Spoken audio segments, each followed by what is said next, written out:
unidade política fortalece os impérios? Como foi o encontro dos espanhóis com os povos da Mesoamérica? Essas são apenas algumas perguntas que podemos nos fazer quando estudamos mais a fundo o que foi o Império Azteca, conhecido também como Civilização Azteca. Esse é mais um episódio da série que eu já fiz sobre as primeiras civilizações da América. Eu já fiz sobre os maias, sobre os incas e até sobre algumas civilizações que se desenvolveram aqui no Brasil. Mas Império Azteca também é um daqueles temas clássicos da história que muito provavelmente você aprendeu ou ainda está aprendendo na escola. Então eu tenho certeza que esse episódio vai contribuir bastante para que você refresque a sua memória ou até tire uma boa nota na escola ou no vestibular. Mas para além disso, estudar a história dos astecas é conhecer a história de um país que tem um passado riquíssimo e que atrai milhões de pessoas todos os anos em busca de um turismo arqueológico incrível. E um país também que eu adoraria visitar. Eu tô falando do México. Para iniciarmos esse assunto, precisamos fazer apenas alguns ajustes nos termos que vamos usar para que você não fique perdido, beleza? A civilização azteca se desenvolveu no território que hoje é o México, mas esse nome ainda não era usado. A forma que eu julgo mais correta para se referir a esse território naquele período é a Mesoamérica, que significa, na prática, a América Central. A Mesoamérica foi um território muito fértil para a formação de diversas civilizações, como os próprios maias, como já falamos aqui no episódio do História em Meia Hora. Uma outra coisa que é importante destacar, mesmo que a maioria já compreenda esse ponto, é que as fronteiras que existem hoje não tinham qualquer influência na formação desses povos. Isso quer dizer que existiram diversas civilizações que ao longo do tempo foram se misturando e influenciando umas às outras, e algumas até deixaram de existir para dar lugar às outras. Por esse motivo, o mais adequado é se referir aos astecas como uma das várias culturas que se desenvolveram na região. E a prova dessa diversidade está na idade do povoamento desse território, que provavelmente se deu nos últimos 4.500 anos. Como eu disse, é quase uma certeza que todas as civilizações que vieram antes dos astecas contribuíram para que diversos traços culturais fossem compartilhados e preservados ao longo da história. Um dos primeiros povos que temos conhecimento são os Olmecas, que viveram na Mesoamérica entre os anos 300 a.C. até 1500 d.C., sendo um dos principais influenciadores dos maias. Uma civilização que surgiu a partir dos Olmecas foram os Teotihuacan, que também são o nome da cidade deles, existindo por aproximadamente 1000 anos e sendo uma referência em matéria de desenvolvimento tecnológico e político. Teotihuacan é atualmente um dos maiores sítios arqueológicos do mundo, e através desses vestígios conseguimos notar como nós não sabemos nada sobre o desenvolvimento tecnológico de civilizações que conhecemos pouco. Existem estimativas que apontam que aproximadamente 100 mil pessoas viviam nessa cidade, e Teotihuacan era muito mais bem estruturada do que muitas cidades que vemos por aí hoje em dia. Teotihuacan tinha um sistema de abastecimento de água, planejamento habitacional e até um tipo de apartamentos. Teotihuacan será uma das maiores cidades do mundo durante todo o seu período de existência e vai influenciar bastante os povos que habitavam a mesma região. Se por um lado o povo Teotihuacan ficará conhecido por esse desenvolvimento tecnológico e urbanístico, a partir do ano 700 d.C., de acordo com o nosso calendário claro, um outro povo vai ganhar destaque, mas por outros motivos, e eu tô falando dos toltecas. E olha, se você quiser que eu faça um episódio sobre outras civilizações pré-colombianas, como os próprios toltecas, olmecas, tem também xiximeca, tem zapoteca, parece até que eu tô inventando o nome, mas não tô. É só você deixar um comentário lá na última foto, no último post do Instagram, do História em Meia Hora, que aí você já gera engajamento pra mim no Instagram e eu também vou saber que vocês querem esse tema, tá bom? Mas enfim, gente, os toltecas também se desenvolveram na Mesoamérica, mas em uma região mais desértica, tá ligado? E por isso, os toltecas vão precisar desenvolver características mais guerreiras, porque só assim eles conseguiriam se estabelecer nessa região que já era suficientemente disputada. Os toltecas, por muito tempo, vão ser a principal civilização da Mesoamérica, e com a queda da sua capital Tula no ano de 1224, o poder político vai ficar fragmentado entre outras cidades-estados independentes uma das outras. Todos esses povos que eu já citei até agora vieram antes dos astecas, mas contribuíram muito para diversos elementos que vamos ver ao longo desse episódio. Finalmente, por volta do ano 1300 d.C., surgem os mexicas, conhecidos pelos outros povos como xiximecas, que se fôssemos traduzir para nossa língua, seria algo como bárbaro ou estrangeiro. E eu sei que, num primeiro momento, esses nomes diferentes podem dificultar. Mas não se preocupa, tá? Vai piorar. Não, tô brincando. Ó, primeiro que você pode ouvir de novo quantas vezes você quiser esse episódio, então, não se preocupa. E segundo, é que é muito curioso, como é que a gente percebe, nesses casos, o quanto que nós sabemos pouco da história do nosso próprio continente. Muitos de nós sabemos de cor e salteado uma série de cidades gregas, romanas, egípcias e até japonesas, mas a gente tem uma dificuldade em pronunciar um nome que é americano, do nosso continente. Mas por isso que a gente está aqui hoje, para melhorar um pouquinho essa nossa ignorância sobre a América. Bem, os mexicas vão ser muito importantes, porque eles que ficarão conhecidos como astecas. Então, quando você ouvir alguém se referindo a mexicas ou astecas, saiba que essa pessoa está falando do mesmo povo. Só que o termo astecas passou a ser usado a partir do século XIX e não era usado pelo próprio povo e nem mesmo pelos espanhóis que chegaram naquele território séculos depois. Se quiséssemos remontar a forma original de como que eles falavam, podemos usar o termo Nahuatl, que é o nome desse povo no seu próprio idioma. Os mexicas eram um povo nômade que diziam ser originados de um povo que vivia mais ao norte, mas não sabemos exatamente quanto ao norte nem qual povo é. Eles só diziam que era ao norte e que na língua deles esse lugar se chamaria Aztlán. E é daqui que vem o nome dos astecas, povo de Aztlán. Como eu disse para vocês bem no início do episódio, o território que hoje é o México é o local onde todas essas civilizações se desenvolveram. Porém, os mexicas, os astecas, têm uma posição diferenciada em relação aos outros povos, tendo como parâmetro a história do México. E para entender isso, precisamos olhar para o mito de fundação dos astecas. Como qualquer povo, país ou reino, os astecas também têm mitos originários que servem para contar a sua história às futuras gerações.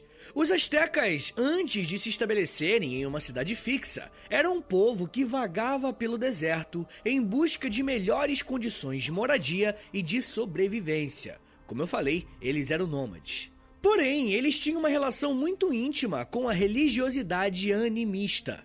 E isso deu a eles uma profecia. Esse povo ia parar de marchar pelo deserto mesoamericano quando avistassem um cacto dentro de um lago. E acima desse cacto teria uma águia devorando uma cobra. De acordo com a lenda, o deus da guerra Huitzilopochtli iria mostrar onde eles encontrariam tal visão. Depois de 200 anos vagando pelo deserto, finalmente encontraram a águia prometida comendo uma cobra em cima de um cacto dentro de um lago. Esse lago era o Lago Texcoco, e ali fundaram a cidade de Tenochtitlán, a futura capital do Império Azteca. E vamos fazer um exercício prático agora. Caso você possa, para o que você está fazendo agora e digite no Google Bandeira do México.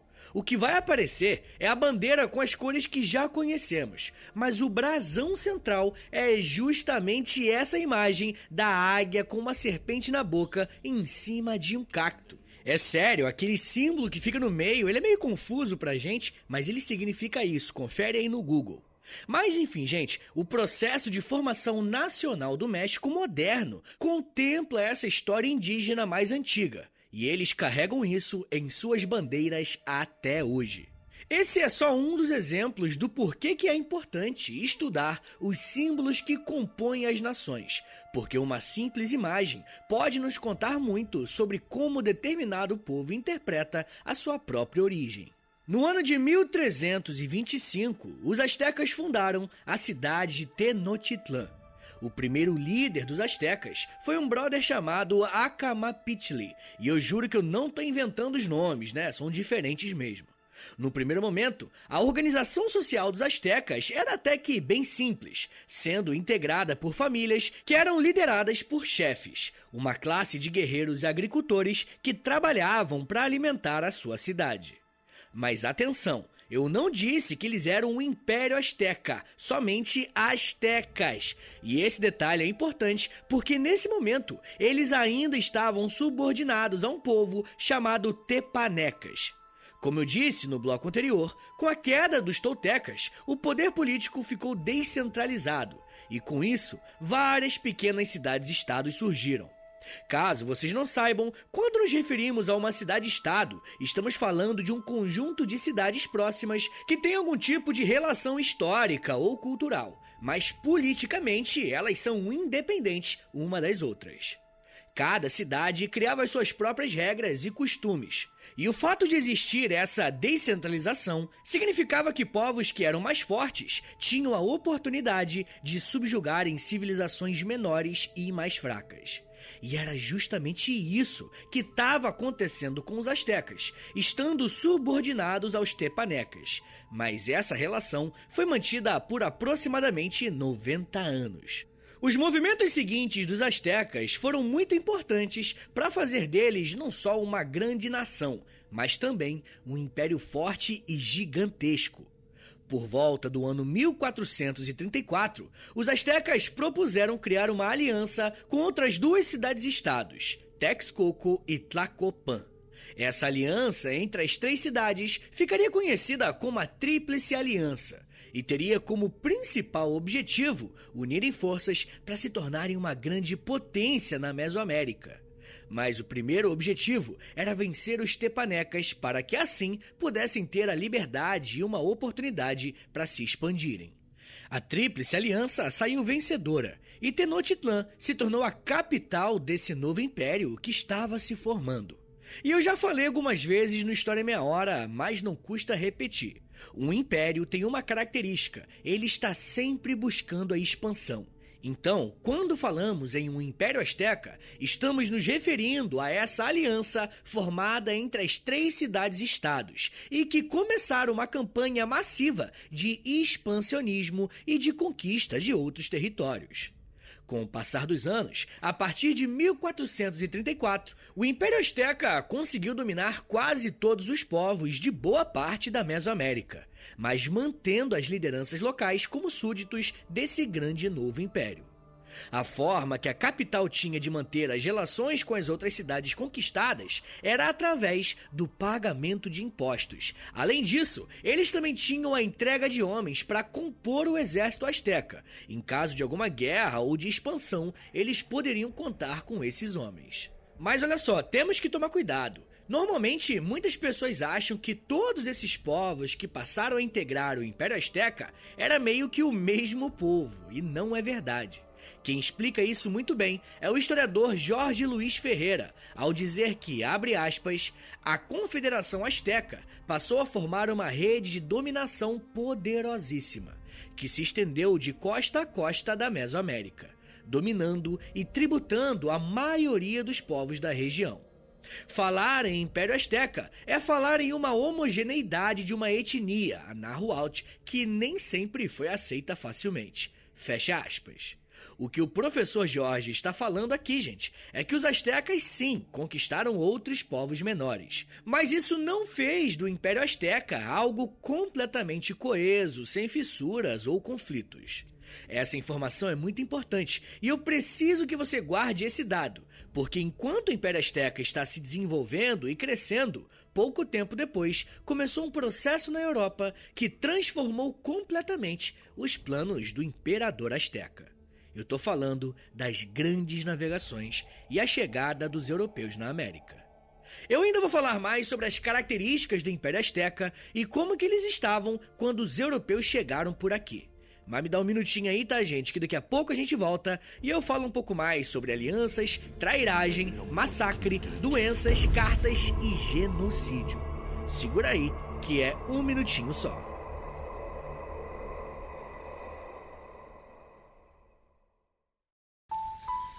Eu sempre sonhei em poder viver de criação e de educação. E graças ao apoio de vocês lá no Apoia-se, isso se tornou realidade.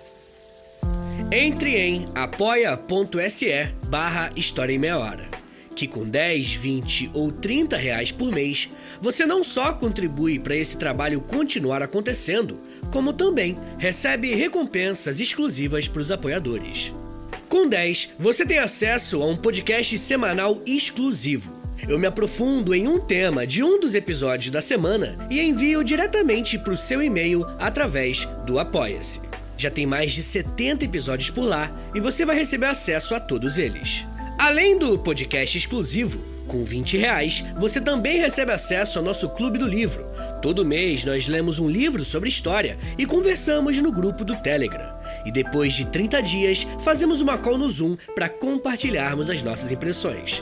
E com 30, além das recompensas anteriores, eu te adiciono no meu Amigos Próximos no Instagram, onde publico conteúdos diários com curiosidades históricas, tanto no @História em Meia Hora, quanto no @Prof. Vitor Soares. E se você tiver alguma dúvida sobre o apoio, é só entrar em contato comigo pelo e-mail historiaemmeiahora@gmail.com. apoia.se/História em Meia Hora.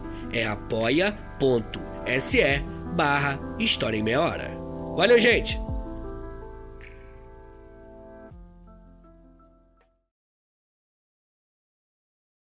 This podcast is supported by Progressive, a leader in RV insurance. RVs are for sharing adventures with family, friends, and even your pets. So if you bring your cats and dogs along for the ride, you'll want Progressive RV Insurance. They protect your cats and dogs like family by offering up to $1,000 in optional coverage for vet bills in case of an RV accident, making it a great companion for the responsible pet owner who loves to travel. See Progressive's other benefits and more when you quote RV Insurance at Progressive.com today. Progressive Casualty Insurance Company and Affiliates. Pet injuries and additional coverage and subject to policy terms. Fala, pessoal, eu quero só fazer uma pequena correção aqui. Eu falei, na verdade eu vou falar agora no próximo bloco que os astecas usavam peles de tigre e foi uma confusão, não é tigre, tá? São jaguares, na verdade, que eles usavam as peles. Então, daqui a pouquinho eu vou falar melhor sobre isso, mas quando eu falar tigre, tá? Você desconsidera e você considere jaguar no lugar, por favor. Tá bom, gente? Então essa pequena correção, desculpa, foi uma falta de atenção minha na hora de gravar o roteiro. Tá bom? Então é isso, gente. Valeu!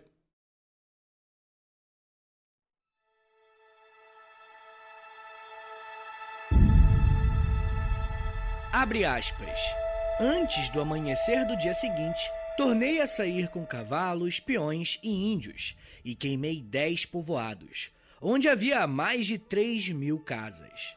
Como trazíamos a bandeira da cruz e lutávamos por nossa fé e por serviços de vossa sacra majestade, em vista disso, mandei prender todos os 50 e cortar-lhes as mãos, e os enviei a seu senhor para que dissessem a ele e que quando ele viesse, saberia quem éramos. Fecha aspas. Esse é um trecho de uma carta que um homem chamado Hernán Cortés escreveu para mandar informações para o rei da Espanha. Cortés é conhecido pelos europeus como um dos conquistadores da América, mas foi visto pelos astecas como um inimigo violento e traiçoeiro. Mas antes dos europeus chegarem nesse continente e antes de existir um enorme massacre, eu preciso contar como o Império Azteca se consolidou como uma das grandes potências do mundo naquele período, mesmo que não fossem conhecidos por mais da metade do planeta.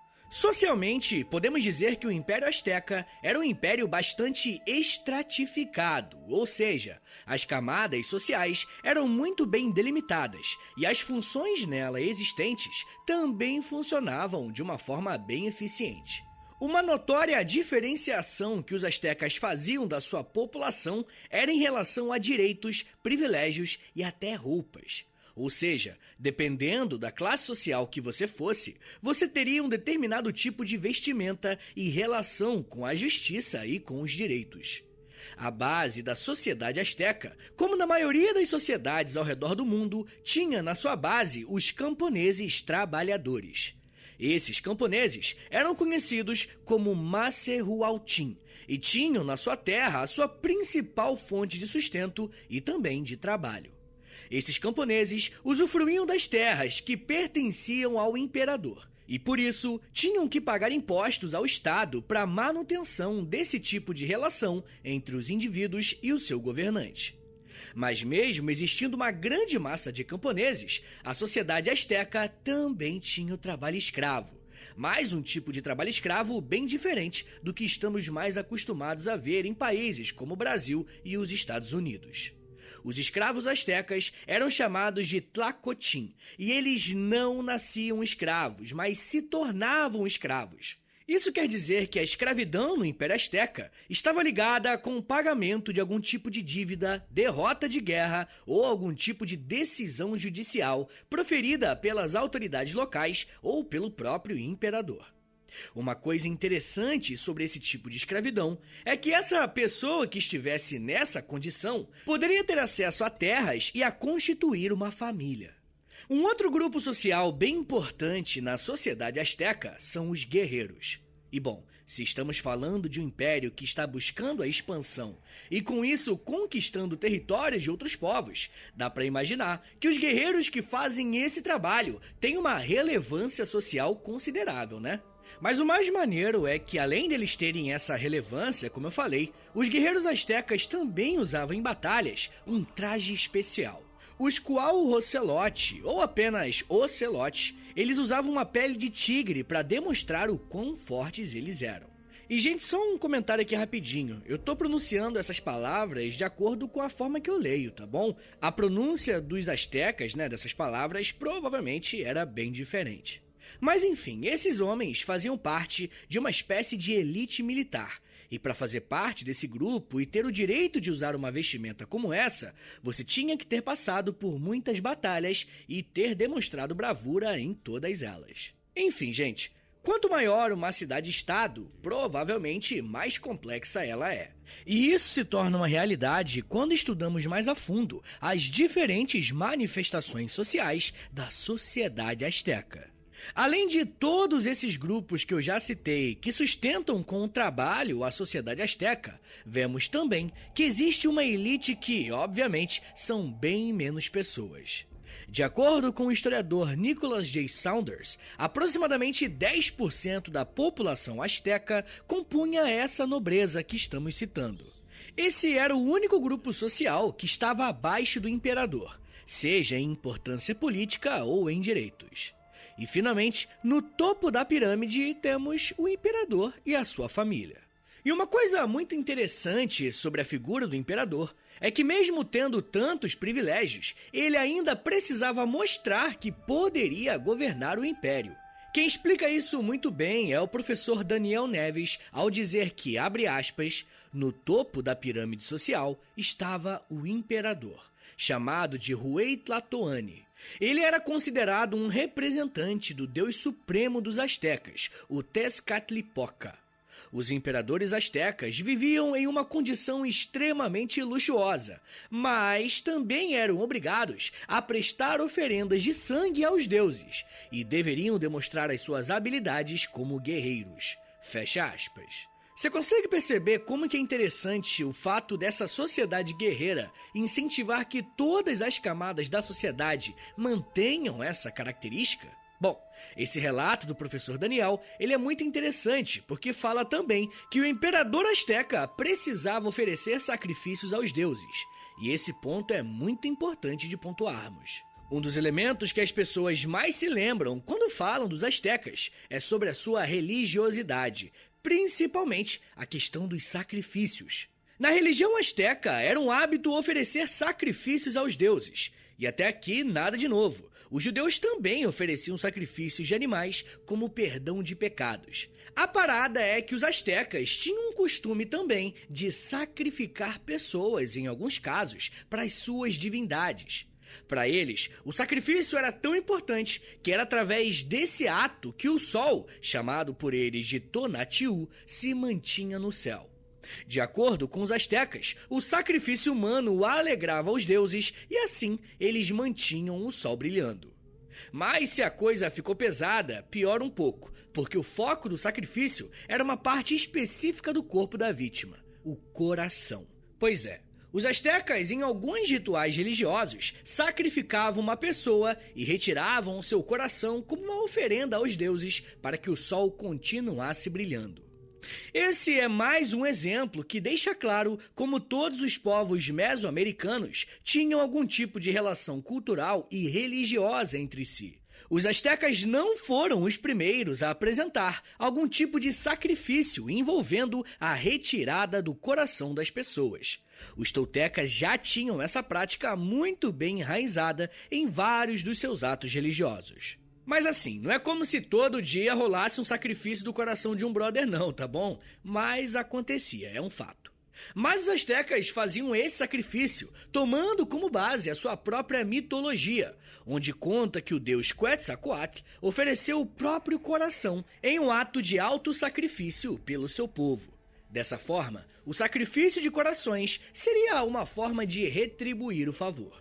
Esse fator religioso contribuiu também para o avanço científico dos astecas. Além de serem grandes nomes da astronomia, os astecas também desenvolveram 2 tipos de calendários muito precisos, e um deles era acompanhado de uma lenda que dizia que quando os dias terminassem, um deus retornaria. E eu sei que pode parecer viagem, mas coincidentemente ou não, esse calendário terminou justamente quando os europeus chegaram na região. E alguns povos astecas receberam essas pessoas muito bem, como se de fato eles fossem esse deus retornando. Para recepcionar essa divindade, os astecas ofereceram como oferenda muito ouro. E quando os europeus, mais especificamente os espanhóis, perceberam a quantidade de ouro que tinha lá, viram que ali seria o lugar ideal para conquistarem e dominarem. Todas essas características complexas de um império grande e organizado, mas cheio de conflitos internos, foram encontradas pelos europeus a partir do ano de 1519, ano desse encontro na Mesoamérica. Nesse período, os astecas eram liderados pelo Montezuma II, que tinha subido ao trono alguns anos antes, depois de substituir o imperador que faleceu. O que talvez ele não sabia era que ele seria o último imperador dos astecas. A coroa espanhola foi a responsável pela tentativa de colonização da maior parte do território americano, principalmente da Mesoamérica. Eles começaram por esse território e foram indo para o sul. O encontro entre o homem branco e os astecas podem ser descritos por fontes muito valiosas que mostram tanto a forma que os europeus viam os nativos, quanto a forma que os astecas reagiram a esse encontro. Um dos líderes dessa expedição por parte dos europeus foi Hernán Cortés, que passou a escrever cartas para o rei da Espanha. Esses homens brancos diziam estar representando os interesses do rei, porque caso conseguissem algum sucesso, eles receberiam desse rei algo em troca. São a partir dessas cartas que conseguimos observar os encontros entre Cortés e Montezuma. E o que eu sempre achei curioso é o fato do europeu, por ter chegado na América, se achar no direito de apossar dessas terras. As cartas de Hernán Cortés evidenciam que, possivelmente, mais pessoas foram para a América em busca de conquistar terras no Novo Mundo. E assim, eles conseguiriam, de alguma forma, cargos e títulos com a coroa espanhola. O relato que eu li na abertura desse bloco é um exemplo dessa correspondência entre Cortés e o rei, deixando claro como o encontro dos europeus com os astecas foi violento e tinha um caráter religioso nessa ação. Em pouco tempo, Montezuma percebeu que os espanhóis seriam um problema para o seu império, mas o que ele não contava é que o Cortés contaria com a ajuda dos povos subordinados ao Império Azteca para lutarem juntos contra os astecas.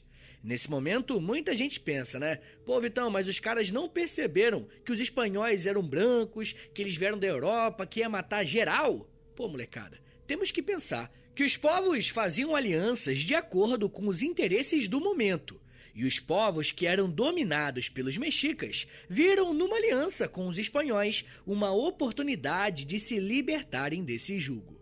Um povo que se aliou ao Cortés foram os tlaxcaltecas, que quando as guerras começaram, tinham um contingente militar bem maior que o do próprio Cortés. A guerra entre espanhóis e astecas começou em 1519 e vai terminar em 1521.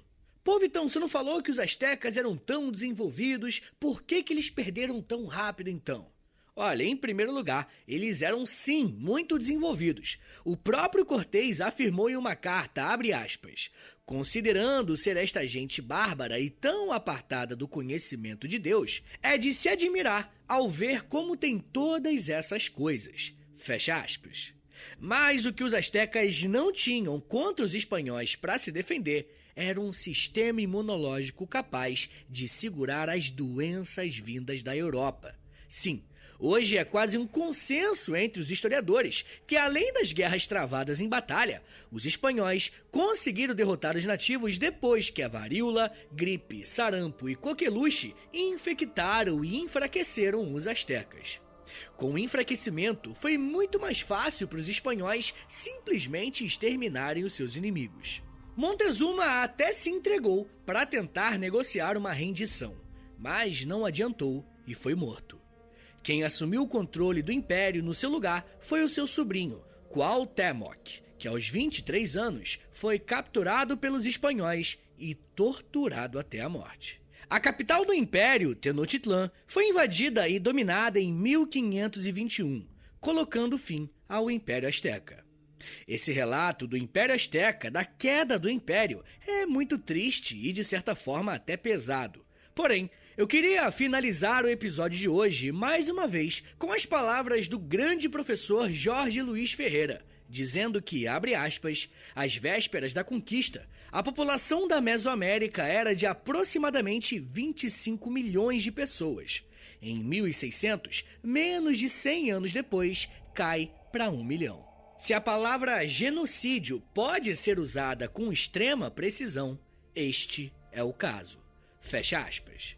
É isso, uma das maiores civilizações de toda a história, completamente massacrada depois do encontro com o europeu.